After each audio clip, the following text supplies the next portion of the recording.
Good afternoon, audience. Good afternoon, class. Let's be candid for a minute. The times that we're out having a hot dog at our favorite hot dog joints, or eating a sandwich out at our favorite cafe, or a pizza out at our favorite pizzeria, the thing that we most often want to serve as a perfect complement to these meals is an ice-cold, refreshing soda. Many, if not all of us, like to indulge ourselves once in a while, if not frequently, with ice-cold soda pop. But I want to suggest that the harmful effects of soda aren't worth the little pleasure that we get out of them. So let's take a look at a few statistics and see what I'm talking about here. A 2012 study conducted by the University of Yale showed that close to 48% of Americans drink soda on a daily basis. And furthermore, the study showed that people between the ages of 18 to 34, 56% of them drink soda on a daily basis. And the people who were surveyed here actually admitted that not only do they drink it on a daily basis, but the average that they found was that these people drink close to 2.6 glasses of soda per day. Think about that statistic for a second. The study actually went on to reveal that though the majority of these people knew that soda was bad for them, they wanted to cut back and even planned to cut back on their soda intake. But actually, interestingly enough, studies have shown over the past couple of years that these percentages and statistics haven't changed. So people are making commitments and wanting to drink less soda, yet are continuing this awful and nasty habit of perpetual soda drinking. So at least theoretically, we all, I think, would know and would admit that soda is bad for us. But how bad are they actually for us? I mean, when the rubber meets the road, what are the effects that they have on our bodies, and what kind of destruction and havoc do they wreak on our physical persons? Well, let's take a look at a few statistics here. The harmful effects of frequent soda drinking. Well, people who drink soda at least once a day, at least 1 cup a day, consistently, were found to have a 26% greater chance of developing type 2 diabetes. And if that isn't scary enough, let's look at a second statistic. 27% more likely to become obese, and that's because of the high amounts of sugar and calories that these sodas have to offer. Incredibly unhealthy. But sodas are also highly acidic, so much so that they have a pH level of 2.5, which is equivalent to that of vinegar. So when you're drinking soda, it's as if on a pH scale you're drinking straight vinegar, which such a high acidity level leads to bone decay and an increased risk of developing osteoporosis when we're older. And again, this is frequent soda drinking we're talking about, and these statistics are compliments of Harvard University and the online medical clinic. But there are also various dangers within genders that poses a threat to our physical bodies with perpetual soda drinking. For example, men are 20% at higher risk of developing or even dying of a heart attack when drinking regular soda compared to those who don't drink soda often.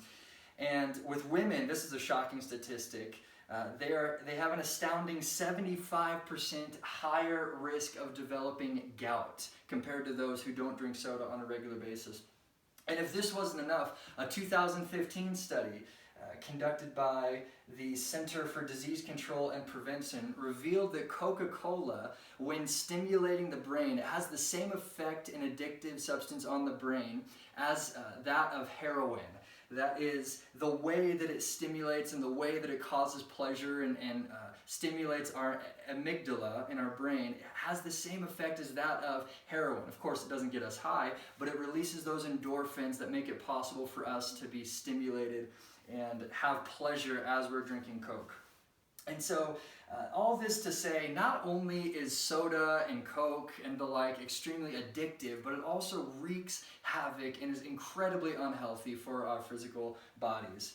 But fortunately, there are always opportunities to cut. There are always opportunities to wean. And so let's take a look at a few ways in which we can wean our soda addictions, if you would confess that you had one, or even just our perpetual casual soda drinking, as regular or as infrequent as it may be.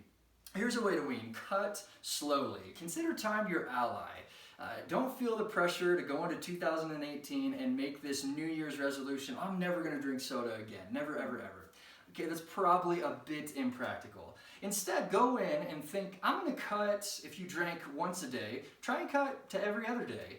If you drank once a week, try and cut to every month, but slowly cut back and give yourself some grace and make it a process, because cutting back all at once probably isn't going to happen, especially if you would admit to being addicted to soda, which some of us might even admit. A second strategy to wean is water it down. Try next time you order a Coke at a restaurant, dump half of it out and then fill the other half with water, or dump a fourth of it out and fill the other fourth with water, so as to decrease the concentrated amount of soda that's actually being ingested into your body. Water it down and then try and cut slowly. But another one is to find simply healthy alternatives. There's plenty of stuff out there that you can supplement in lieu of your soda. For instance, LaCroix is a very popular sparkling water that many of us drink. We have juices, we have black teas, we have green teas, we have sweet teas, iced teas. There's plenty out there, healthier alternatives to drinking soda that are much less addictive and that are much less destructive to our physical bodies. And really beyond all this, I think the big strategy here and the key at the end of the day is moderation. Now, these statistics and these startling facts that I've shown you today are out of a lifelong, perpetual, regular soda drinking, actually addiction, one could argue. Drinking it here and there really isn't going to hurt your body that much. So unless you have a conviction that you absolutely don't want to drink soda and you want to steer as far away from it as you possibly can, okay, that's fine. But for those of us who like an occasional drinking of Coke or Pepsi or Dr. Pepper, whatever it is, try just moderating a little bit more. Making sure that you know how much you're drinking, that it's not turning into a habit, and that you're not drinking it on a consistent basis. Because moderation will keep you and your body and your physical person from the myriad of health issues that drinking soda wreaks on our bodies. So in conclusion, I want to challenge you to rethink that next time that you're at a restaurant and ordering that Dr. Pepper. Don't go and drink it right away, but maybe moderate a little bit. Don't order it at all. And if you do, water it down. Maybe cut a little bit if you feel that it's too much. Just get ahead of the curve, and to avoid the heart disease and the diabetes and the osteoporosis and the potential threatening, even life-threatening heart attack, things that can be posed to our physical bodies by drinking Coke and by drinking soda. Just stay ahead of the curve and moderate, find healthy alternatives to it, and put things in place to keep it so that you are not addicted to it and so that you don't drink it on a regular basis.